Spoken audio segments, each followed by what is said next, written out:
I appreciate all of you getting on bright and early this morning. We are going to get started here. So I assume you guys can see my screen. Just a few notes I want to mention is that this is in webinar format, so you're unable to um, be able to use the microphone. However, we do have the questions and answers. So if there's any questions, please feel free to put them in the question and answer box. So at this time, I'm going to turn it over to Kelly. Morning. Can you hear me okay? Yeah. Okay, good morning. Thank you all for joining us this morning for mental health issues, not just a social worker's problem. We are very excited that everyone's able to join us today. And our presenter is our very own Jen Clegg. So just a little bit about the KFO if you don't know about us already, but we provide a broad-based service of direct assistance programs for patients with kidney disease, family members, and also promote and we provide educational programming for the general public and renal professionals as well. We serve a 32 county service area, as you can see to the right. We primarily serve Northeast Ohio, but then also we have two affiliate chapters, one in Lake and one in Summit County. We remain the only health and human service agency in Northeast Ohio that continues to provide direct dollars to patients that are suffering the effects of kidney disease. And as I mentioned before, we are an Ohio-based organization, which means that all of our funds that we generate through the community stay in our communities as well, which we feel is very, very important. Just a couple housekeeping items for today. Our webinar will last 1 hour. If you have any questions, please feel free to submit them in the Q&A feature that is on your screen. You can do that during the presentation while Jen is talking, or feel free to put it in at the very end as well. And if time permits, we will definitely go through those questions. If not, and she does not get to everything, I'm sure Jen would be happy to email you after today. We will be recording today's webinar and it will be sent out following this session. If you want to join us for any other webinars we have coming up, and we do have quite a few in the near future, please go to our website, which is kfohio.org. You could also sign up to be on our e-newsletter list, which will update you on any upcoming events that we have, as well as our renal symposium, which I think is an interest to many people that are on today's call. And I'm sure Jen will mention it at the end as well. And any of our programming and special events are listed through our website as well. Just a couple disclosures.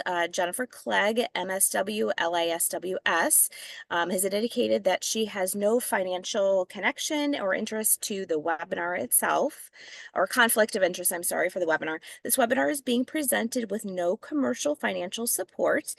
And please note that you must attend 100% of the presentation and submit the evaluation by May 23rd to be eligible for contact hours. Okay, so today for our continuing education hours for social workers, this webinar has been approved for one CEU. NASW is recognizing us as a social worker CEU by the board, and if you are audited, please provide this number. This number does not match the format of the provider's numbers because NASW is a continuing education provider rather than a provider. I'm sorry, a continuing education approver rather than just a provider.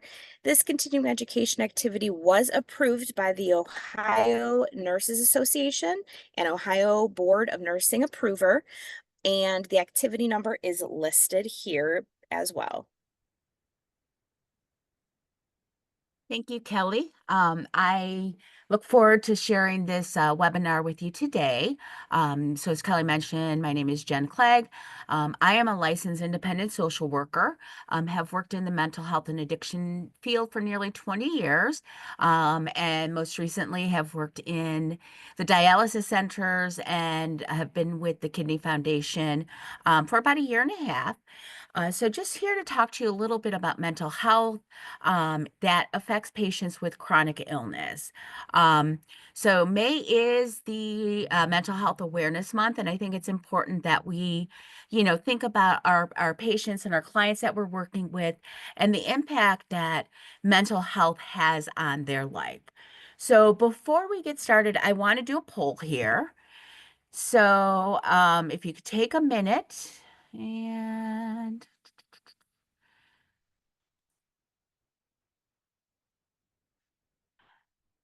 go ahead and answer this poll. So I want to know what discipline, profession that you are. So there's a list of several different options. I'll give you guys a couple minutes.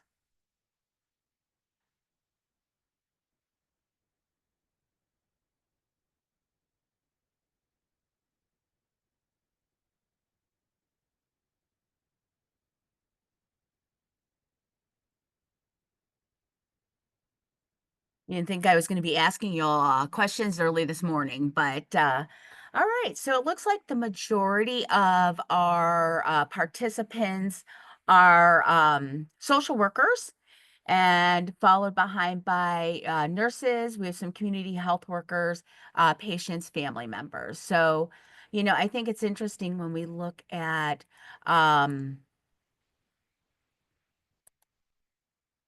um, mental health issues in uh, chronic illness, a lot of times we run to the social workers. We need help with this.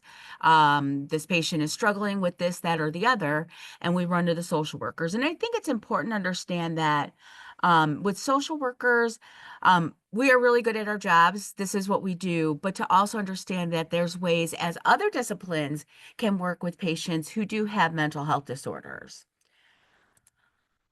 All right, so we look at mental health conditions. It is involving changes in emotions, thinking, or behavior, or a combination. Um, it's associated with distress, problems functioning, and can affect family or work activities. Statistically, 1 in 5 adults in the US have a diagnosable mental health disorder.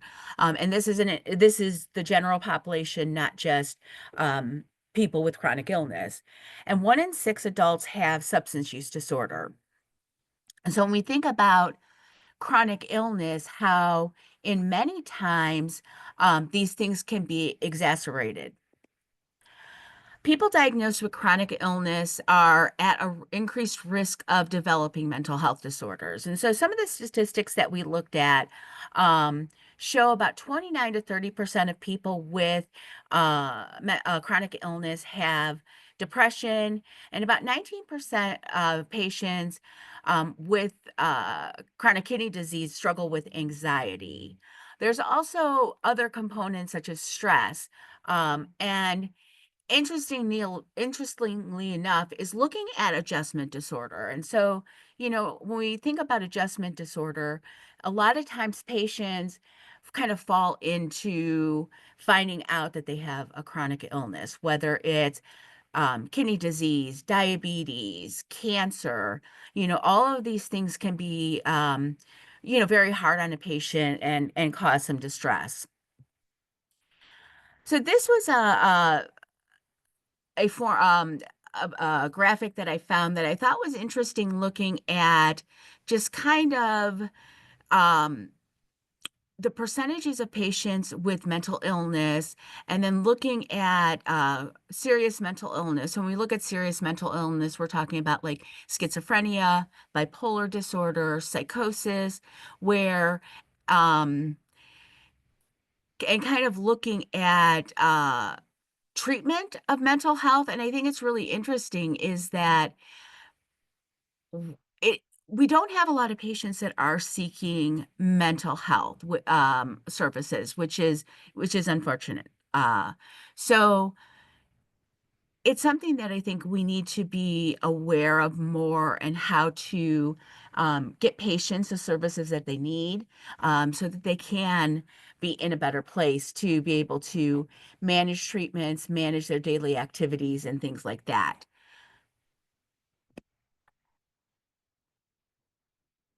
The other thing that we need to look at is grief. So, when a person is diagnosed with a chronic illness, a lot of times they're going through these 5 stages of grief. So, to be told that you have, and using kidney disease as an example, being that that's what we do here at the Kidney Foundation, is, for a lot of patients, they crash land in the hospital. Um, Maybe diabetes is out of control, or they're in a hypertensive crisis, and they go into the hospital and find out that their kidney function has declined. They're in a critical state of needing to start dialysis. And so the first thing that happens, they're in this denial. This can't be, there's no way, I don't want to do dialysis. What are my options? And then they kind of hit a point of anger. They're frustrated, they're upset. And then moving into the bargaining, you know, what if I do this? What if I do that? Instead of starting dialysis, can I change my diet? Can I take medication? What options do I have?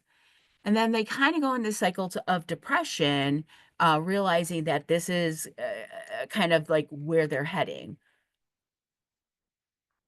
And finally, they move into this role of acceptance. Like, I have this disease. These are the things that I need to do to stay alive. What can be very difficult for, especially end stage kidney disease patients or dialysis patients, is getting to acceptance is very hard. When I worked in the dialysis center, it was always interesting to me that it was hard for patients to understand that they are on dialysis for the rest of their life unless they get a kidney transplant. And, many patients would tell me, well, I only have to do this for a couple months and then I'll be better. And so acceptance, I think, is hard for a lot of dialysis patients. And, we don't really know why. But I think when you look at some of the other disorders, like I think of cancer, patients have to go through chemotherapy, radiation, surgery, and then they have kind of this sense of moving towards remission. And for a lot of dialysis patients, they may not qualify for a kidney transplant, and so their kind of reality is that having to be on dialysis for the rest of their life is really hard for them to grasp. So when we look at that grief, it's understanding as healthcare professionals that, when a patient is angry, it's not at us, it's at kind of the situation that they're in. Or when a patient wants to bargain and say, I'll do dialysis, but can I only do it 2 days a week? Or instead of 4 hours, can I do 3 hours? And so it's really about kind of listening to the patients, but also being there as that support and to provide education. So I'm going to go quickly through the diagnosis criteria. My background is a clinical social worker. So for me, I'm a nerd and I love the DSM-5. And so I think it's really important to look at diagnosis and what these disorders look like. And so when we look at depression, we see patients that have depressed moods, they feel sad, hopeless. Um, they have a loss of interest in things they enjoy doing. And I think what's hard with kidney disease patients is, for some patients, it's not that they just don't feel like doing things anymore, but they're tired, they're exhausted, they're just feeling so wiped out from dialysis that sometimes it's hard for them to engage in activities that they once enjoyed doing. Change in appetite is kind of an interesting one.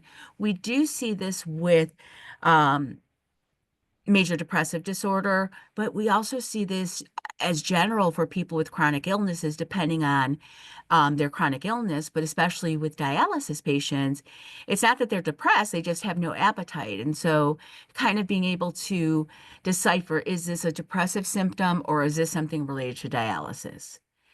Change in sleeping patterns. There may be a notice of change in behavior.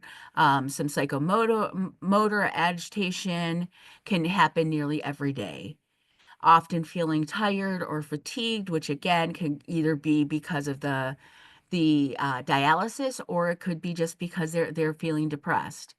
Um, Feeling worthless, feeling guilty, feeling like they're a failure. And I think for a lot of patients, especially those who get diagnosed with kidney disease or another chronic illness when they're young, and feeling like, I can't work, I can't support my family, and this is really difficult. We see things like difficulty concentrating, thoughts about death or suicide. Um, and so this is the diagnostic criteria when we look at depression. And basically, a patient who um, identifies five or more symptoms over a 2-week period, this is typically when we would diagnose them with depression. And many of the social workers in the dialysis centers do some sort of depression screening. So this is something that the social workers are kind of watching out for. But I think it's important for other disciplines that if they see patients that are really, really struggling with the depression, maybe they're having thoughts about death or suicidal ideations. The first thing that, definitely we want to do is make sure that the doctor is aware and also the social worker to kind of assess the situation. It's interesting because with chronic illness, a lot of times people are coming to terms with death, and that, based on their illness, that what they have may be terminal, and that is kind of something that they're looking at. But I think it's important to be able to really meet with the patients, determine kind of, is it true thoughts about suicide, or is it that they're just looking at kind of what's coming down the line for them. And generalized anxiety disorder is another common disorder that we see patients with chronic illness that are diagnosed with. Experiencing that excessive worry, they can't control their worry. I had a patient that I worked with in the dialysis center, and she was just struggling because as a dialysis patient, you are sitting in a chair, pretty much tethered to a machine. You've got needles in your arms. You can't move. And she was just struggling, really struggling.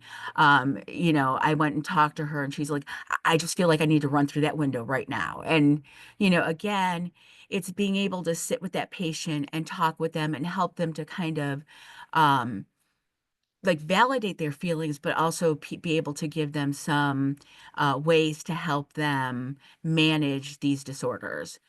So feeling restlessness, feeling on edge, like I said, this patient that was definitely at that point. Fatigued. We know patients can be very fatigued, having different difficulty concentrated, or like their mind going blank. With a dialysis patient, I think this is hard because we know that as toxins build up in a patient, some of this concentration memory can be affected. So it's about, is this related to dialysis, or is this related to a chronic, the chronic, or I'm sorry, the mental health?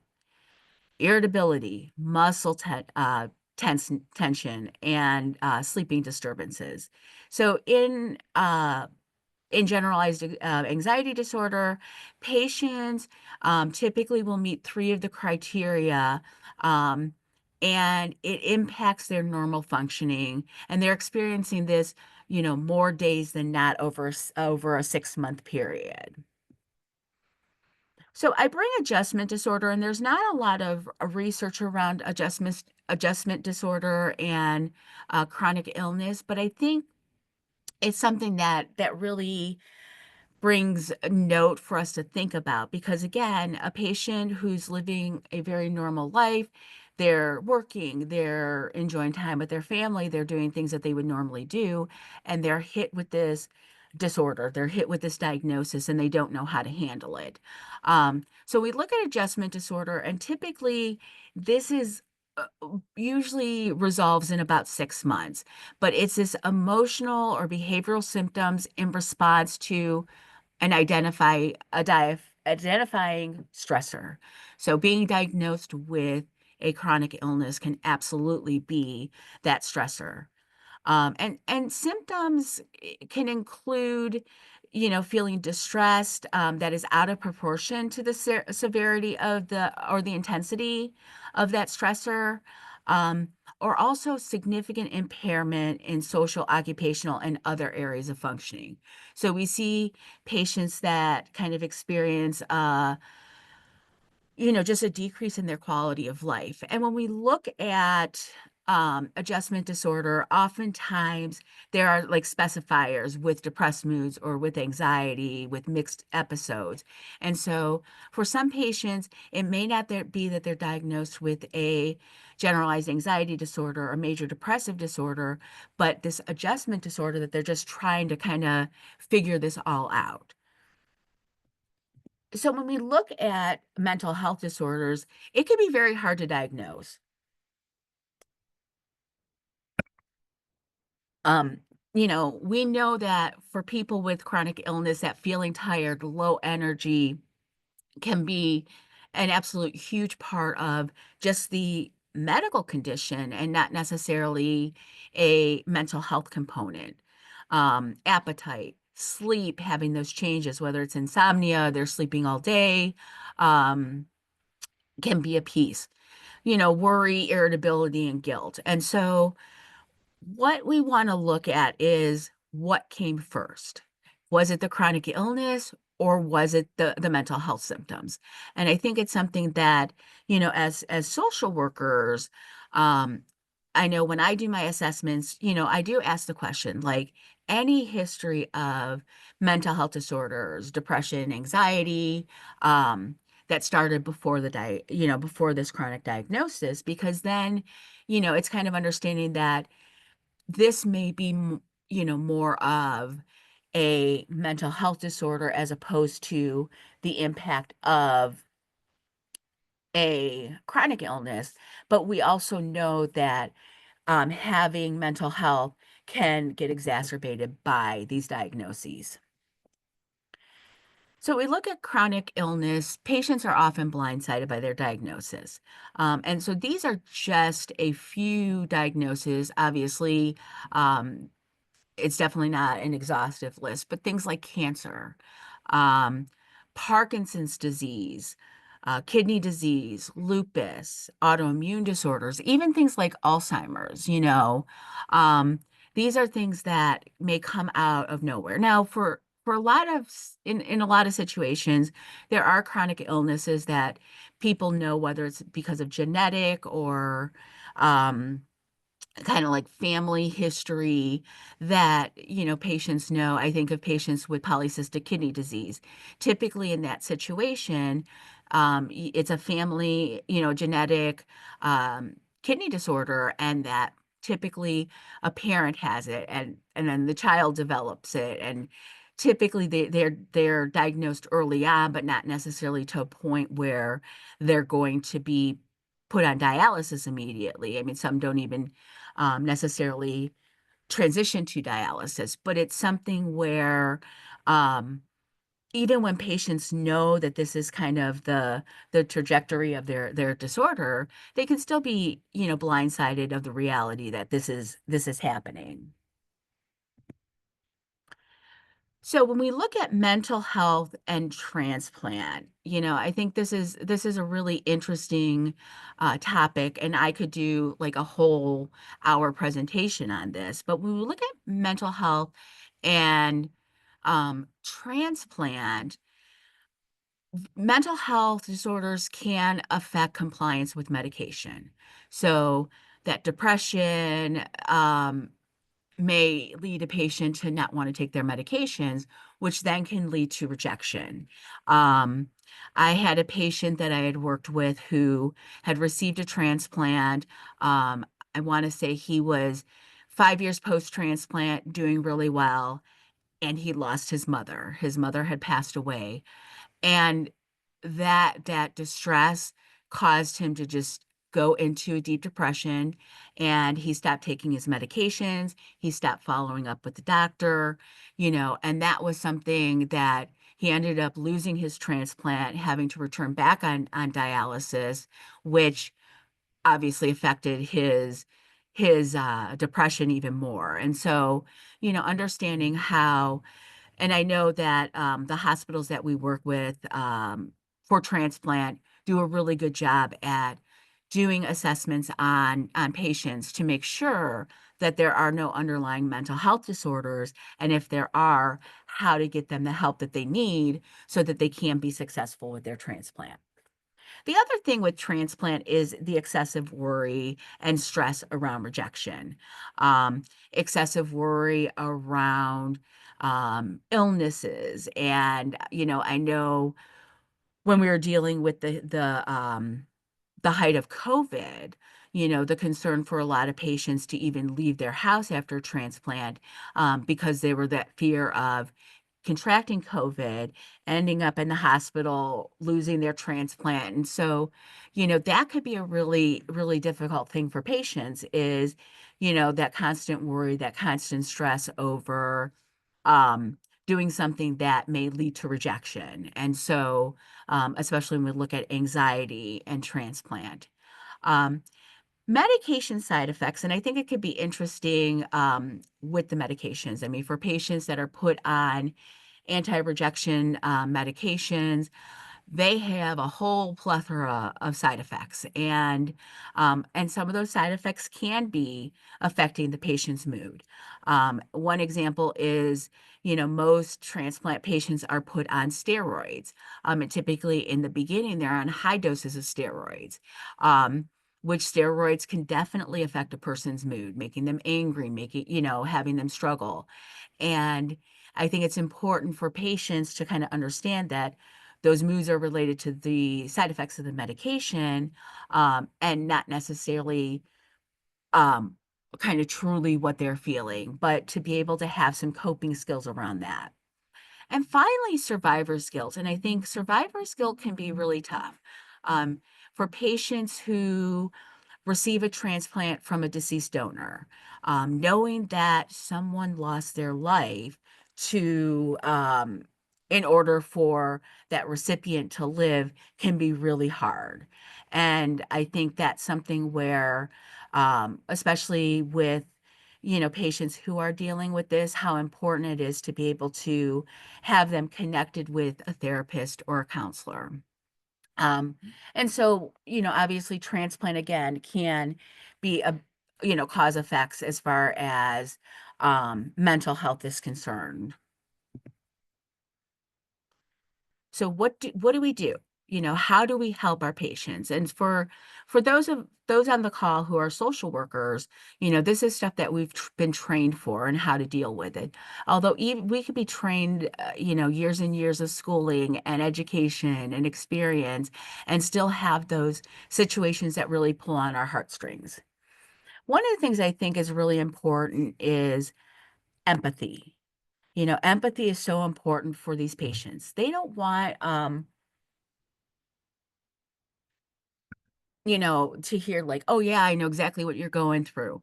It's just to be able to listen, discussing options with them, listening to the patients of what their quality of life looks like for them and what their desire is.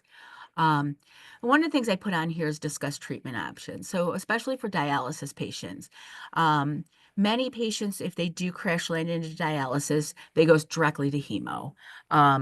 Which I'm not saying there's anything bad about hemo, but once they go on to hemodialysis, oftentimes they're surrounded by these machines that are beeping, and they have the hustle and bustle of dialysis techs and nurses and people running around, which can be very intimidating. Um, and so discussing home dialysis could be really important to patients, for them to understand that, if they decide to do a home dialysis, that it allows them to have a normal quality of life.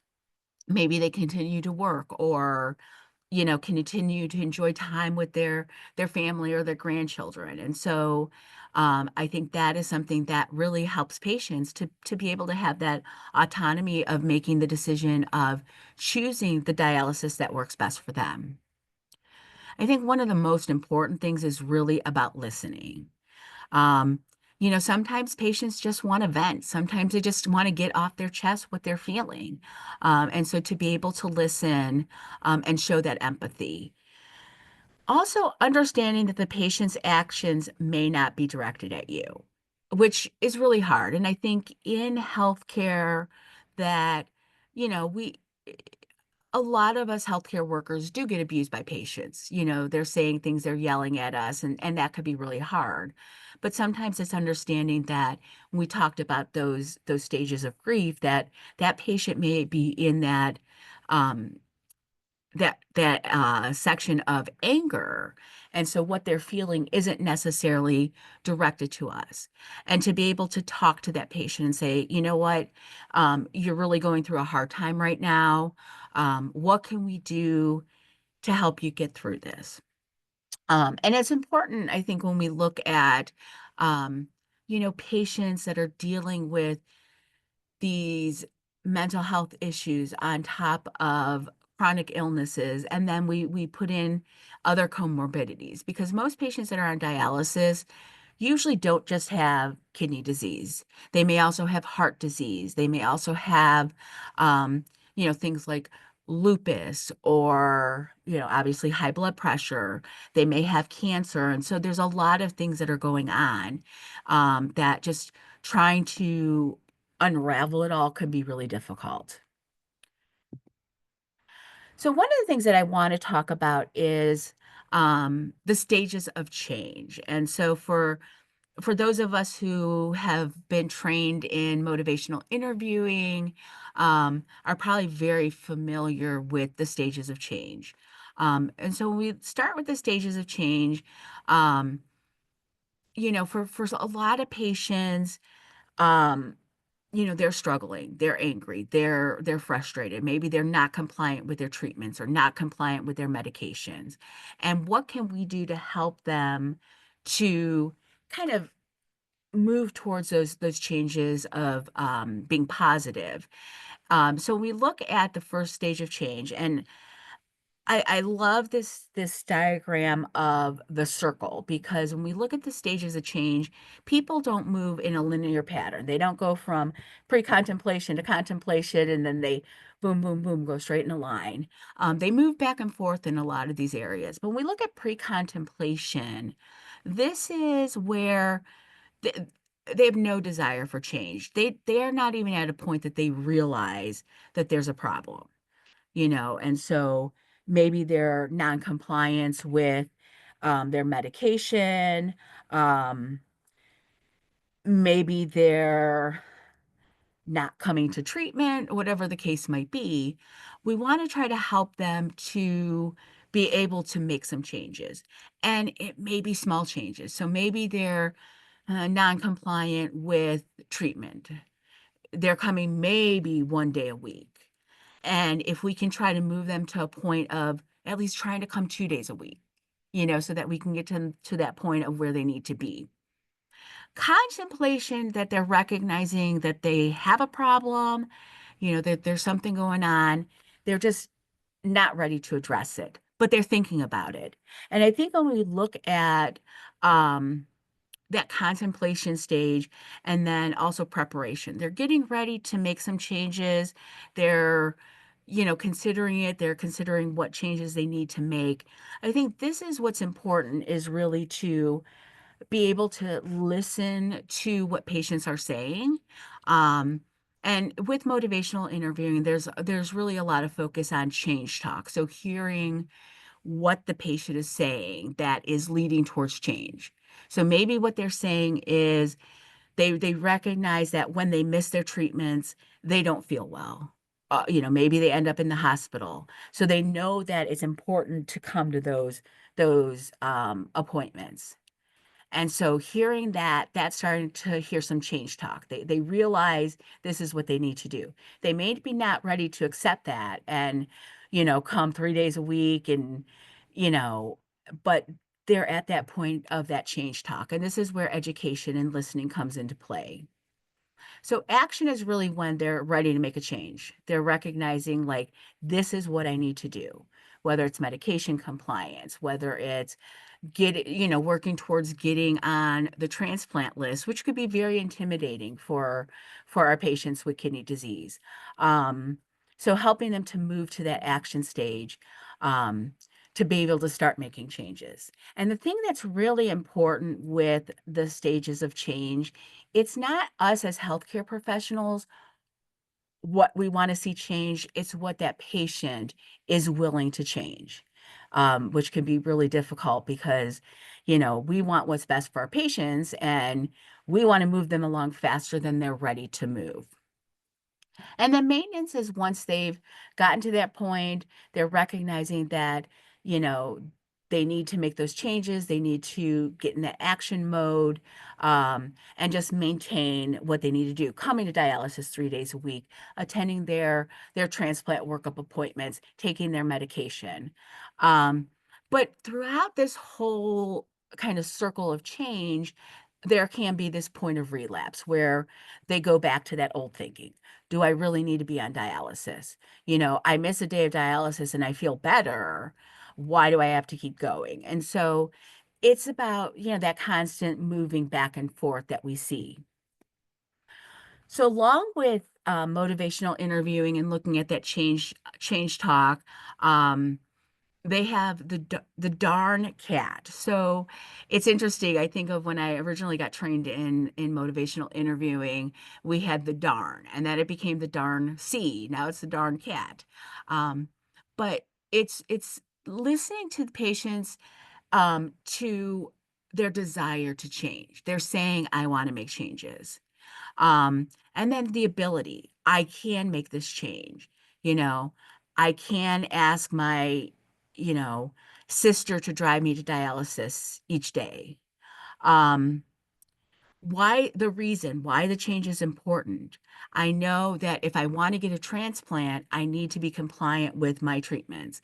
And I think that's something that I always used with patients was, talking about transplant and especially the patients who often were non-compliant. And I would talk about, the transplant centers are really looking at people who are being compliant with their treatments, because if you're not compliant with your treatments, then you're not going to be compliant with your medication. And so if we're able to, show the transplant centers that you are coming to dialysis 3 days a week and staying your entire time, that is going to put you in a better position to get a transplant. Um, and so kind of helping them understand that reason. And then the need. I need to change. I know I need to go to dialysis. I know I need to take my blood pressure medication. Um, and then there's that commitment where they're in that action stage in the stages of change. I will make this change.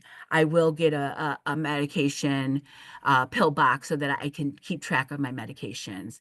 Um, and then that activation that they're ready, they're prepared to make that change, and then they're taking steps to on those specific actions. And it can be as small as being compliant with their medications to coming to dialysis.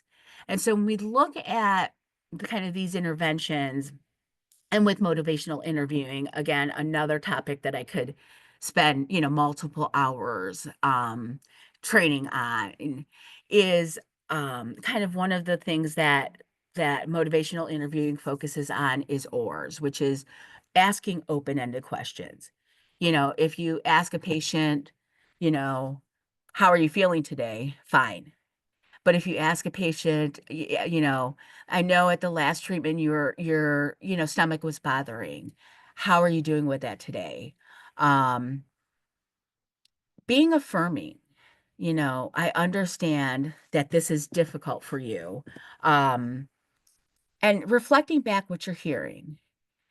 So what I hear you saying is that, you're struggling with dialysis because you can't spend time with your grandchildren, and then summarizing what you're hearing. And I think those are things that, again, can help keep those conversations going. Because if we ask yes and no questions, we're going to get yes and no answers.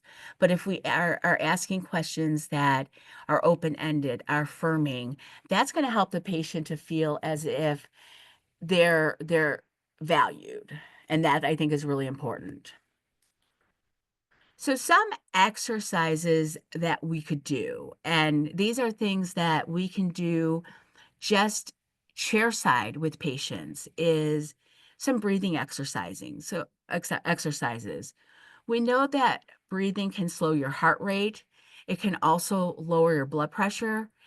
So when patients are on the machine, they're feeling anxious, their blood pressure is rising.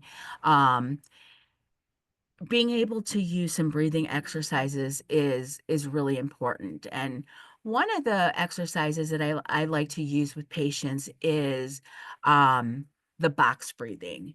And so really what it is just a simple way of breathing, and kind of having your patients kind of visualize a box. And so you'll have them breathe in for 4 counts, hold for 4 counts, breathe out for 4 counts, and then relax, and do that several times. And so, what I want to do right now is have all of you participate in this. So if you feel comfortable, go ahead and close your eyes.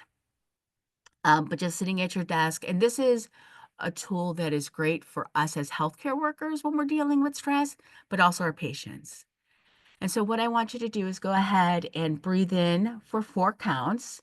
1, 2, 3, 4. Hold, 2, 3, 4. Breathe out, 2, 3, 4, and then relax.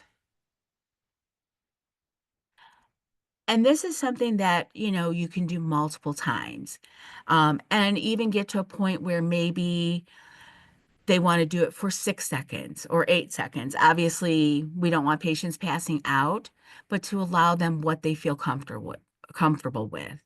Um, and even just closing their eyes and focusing on their breathing, feeling their lungs expanding is really important.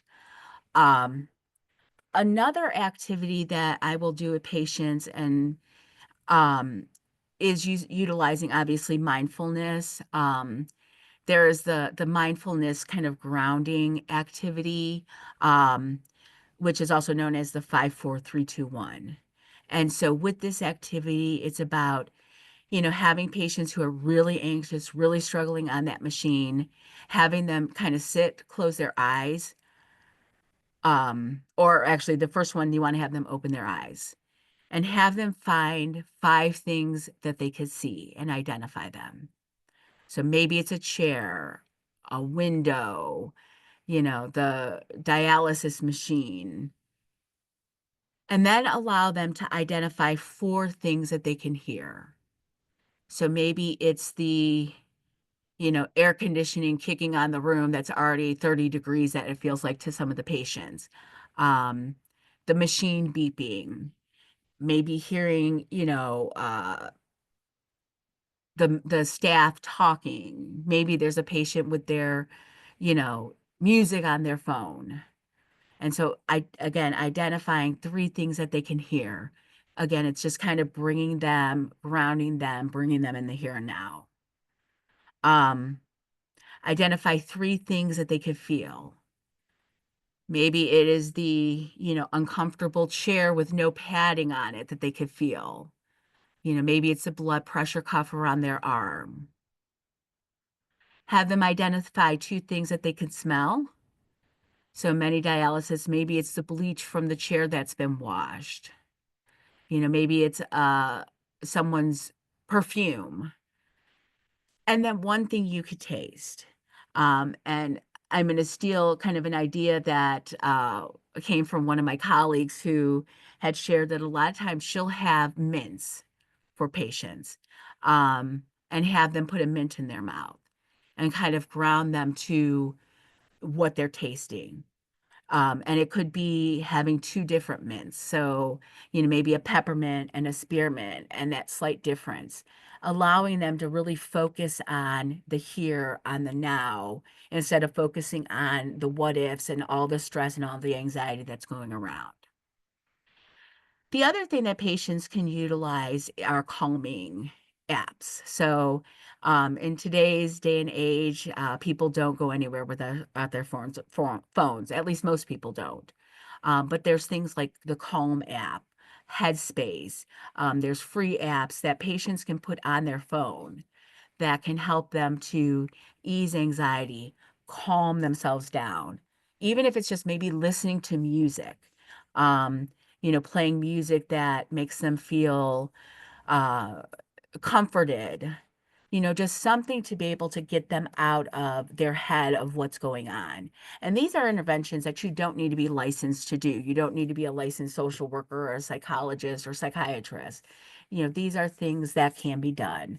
Um, but the other thing that I do want to encourage is that when we look at mental health issues, there are times when the interventions that we're doing may not be helping, may not be giving the patients what they need, and that sometimes medical intervention is needed. And so, working with the social worker or the physician to be able to get the patient to see a psychiatrist or possibly medication or things like that.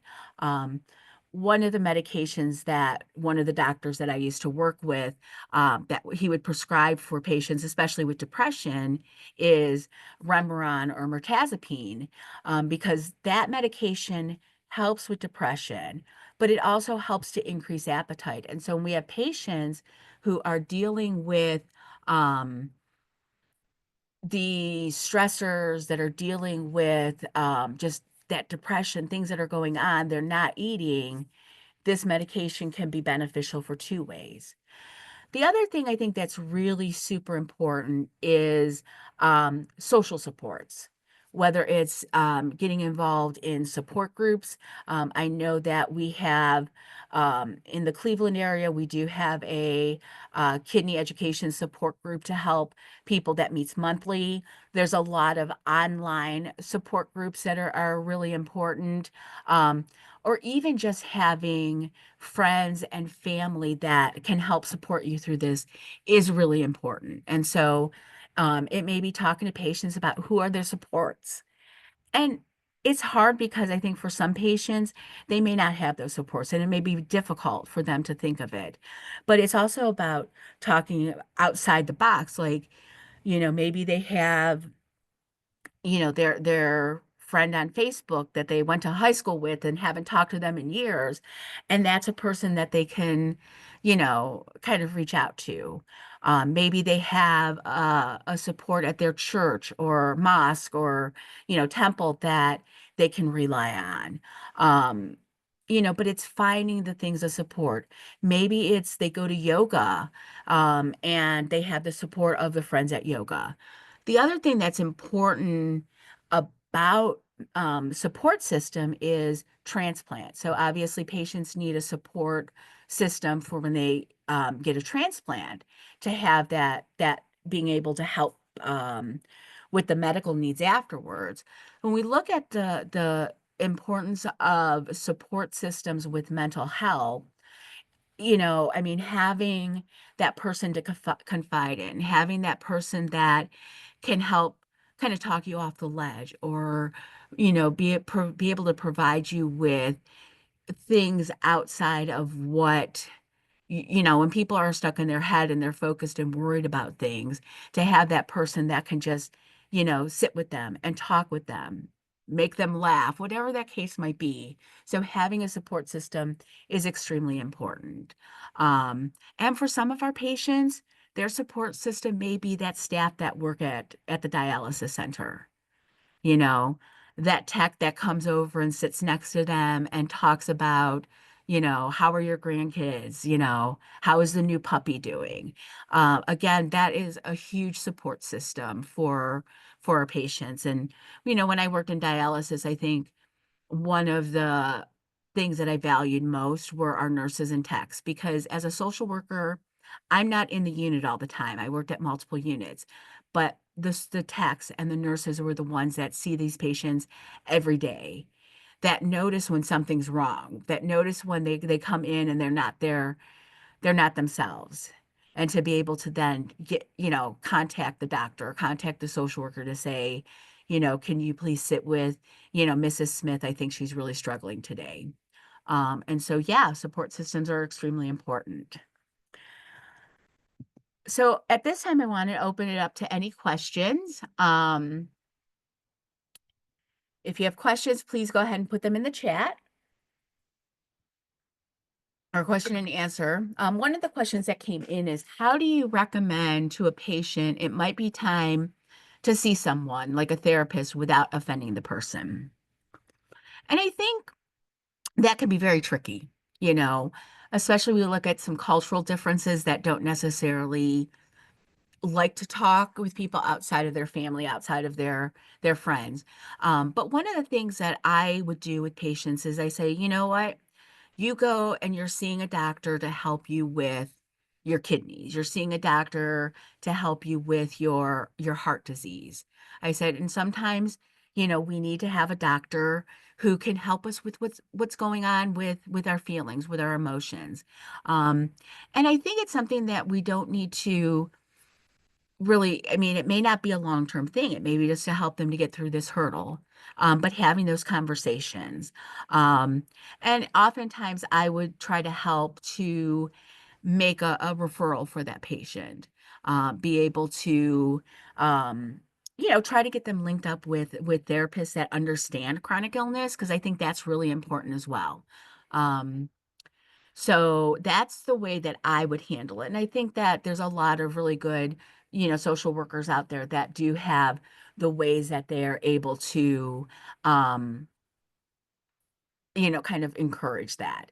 But it's something that I don't force on people. A lot of times, I may sit with a patient and do some, chairside counseling with the patient, be able to provide some resources, um, and um, and get them to a place where they're comfortable talking to somebody. And so maybe then seeking outside, you know, help is important. I know someone said that their chat is disabled. There is a Q&A section. That's where you can put your questions. Um, So another question asked is, someone at risk of being disqualified from transplant list because of mental health issues. Um, I am not a transplant social worker, so I can't say with 100%, but I think the idea is if patients are struggling with mental health issues and they're not getting the treatment they need, that's going to affect their sustainability with transplant. But if a patient does seek treatment, they're getting help, they're taking medications, um, they're doing what they need to do to stabilize their mental health, then, they can get a transplant. And so I think that's important. Um, is dosing of psych meds a problem with dialysis patients? I think that's a really good question. I am not a physician, and so the dosing is something that I can't necessarily answer. But what I could say is, I think one of the struggles with some mental health medications is when they're taken. Some of these medications can be dialyzed out, and so you may have a patient who is taking a medication, and halfway through their treatment, um, maybe their symptoms are coming back because they're taking it right before dialysis, and it's getting dialyzed out. Um, I know that some of the doctors, some of the nephrologists that I worked with would prescribe a medication and they know a little bit more about how they work with dialysis. But I think it's important that having a patient who is seeing an outside psychiatrist and they say, I'm going to put you on this medication, I think it's important for patients to express, like, I am on dialysis. How does this affect my kidneys? How does this affect my dialysis? And I think that is the best thing that can be done. I am not the person that is shoving medications down people's throat and saying, you must go on medication. Not everybody needs to be on medications, but I think it's a tool that can be helpful. Um, if there's any other questions, please go ahead and put them in the Q&A, um, so that I can answer them. Got about 5 minutes left.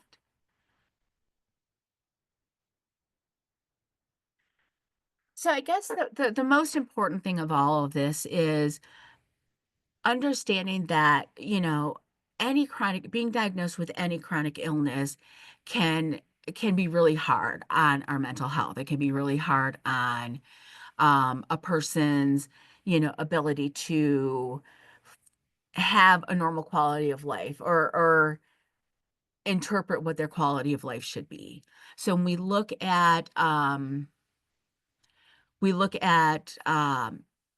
mental health, that we need to treat it as just as a other chronic illness, and that these are things that need treatment, whether it's medication, whether it's talk therapy, whether it's just learning some coping skills to manage anxiety and depression.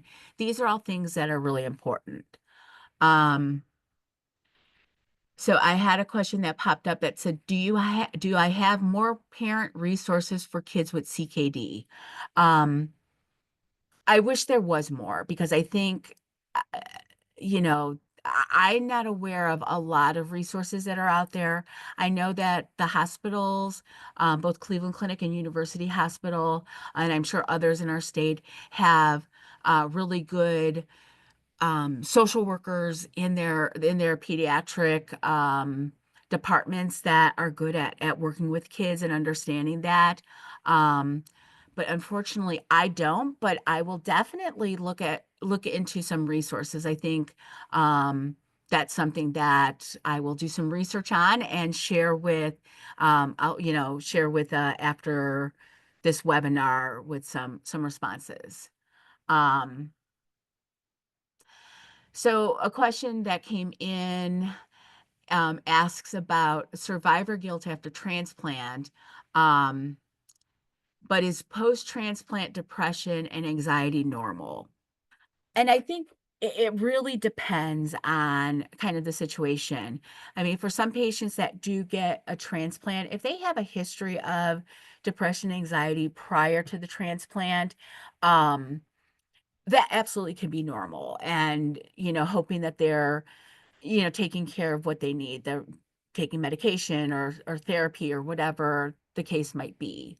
Um, but I think when we look at, for a lot of patients, when they do get a transplant, it could be a very good thing. They're feeling better. They're off of dialysis. And so a lot of those stressors go away. But on the flip side, for some patients, and I've seen where they get a transplant, the kidney's not working right away. And so that could be very hard. That can cause patients to be dealing with some depression, some anxiety, or the medications, they're feeling overwhelmed. There's a lot of things that can go on with a transplant that can also have, some mental health effects. And so I think what's really important for patients is to, encourage them to utilize their support systems, to talk to their doctor, their nurse coordinator with transplant about what is going on so that they can get the resources and things that they need. So, um, give you guys another minute if there's any other questions that you have, if you want to throw them in the Q&A. So as Kelly mentioned earlier, we do have some upcoming education opportunities. So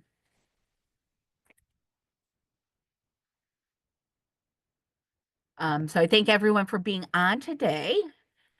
Um, just a few resources of where I've gotten some of my research, but I want to share that Currently, we have some webinars coming up. So in July 17th, we'll be doing a protein energy wasting webinar. This has been approved by dietitian and social or nursing social workers currently pending. Um, Again, that's a 1 hour webinar. In September 18th and 19th will be our 50th annual renal symposium. We apply for continuing education hours for dietitians, nurses, dialysis tech, social workers, and transplant coordinators. This again is an opportunity where you can get up to 14 hours for continuing education. October, we have an IgA nephrology webinar. We're looking at a webinar in November and December, so we'll be keeping everyone updated. Since you have signed up for this workshop, you will be getting emails of upcoming webinars and workshop opportunities. So thank you all for being on this call today. You will be getting a follow-up email right after this with a link for the evaluation. Please fill that out, and by the Friday of next week, we will be sending out certificates through your email. So thank you, everyone. Enjoy the rest of your day, and hopefully you'll get some out in the sunshine. Thank you.